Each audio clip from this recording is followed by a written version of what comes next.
started there. Yeah. Goliath wasn't our real Goliath. He was a picture of the Goliath of man. Israel wasn't just talking about Israel, it was talking about all people.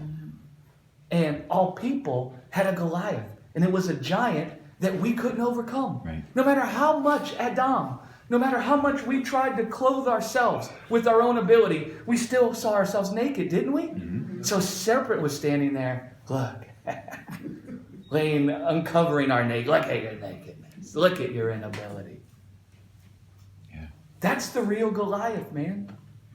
And so Jesus sees the hurt that sin and death is bringing to the world. The world is his people.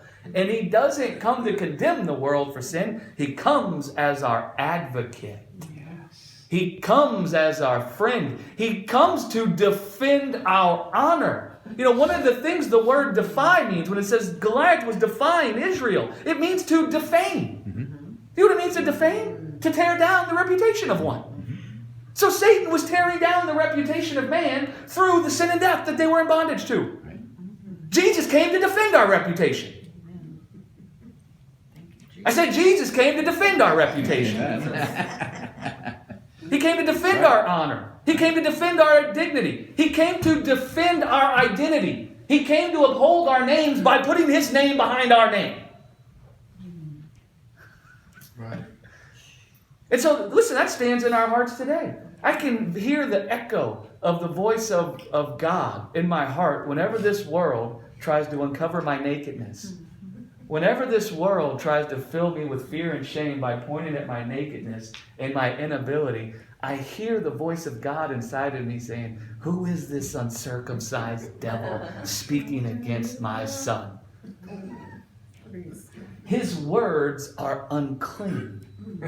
I hear the voice of God telling me his words are unclean. They don't come from the Spirit. They don't come from above. They're not sanctified.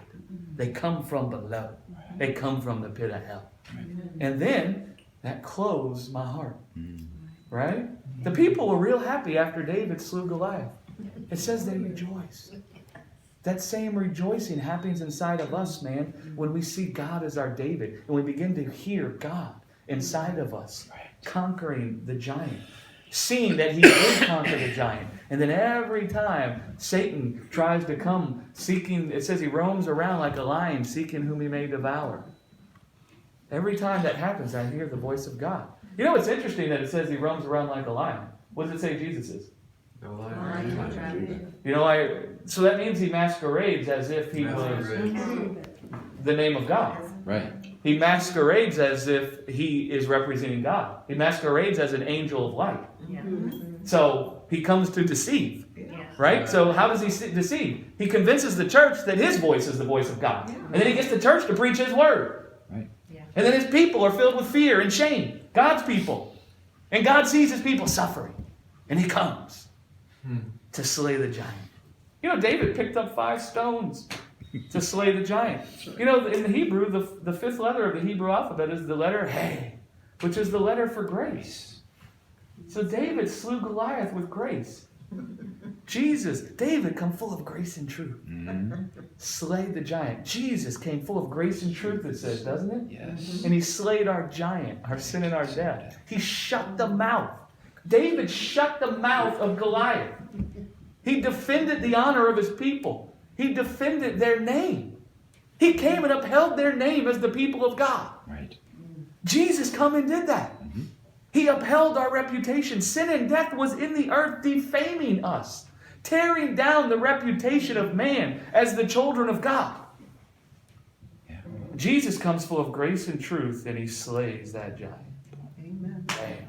The same way we're supposed to, hanging on the cross, naked before God and accepting the fact that he couldn't do it. Yep. But God would. Grace.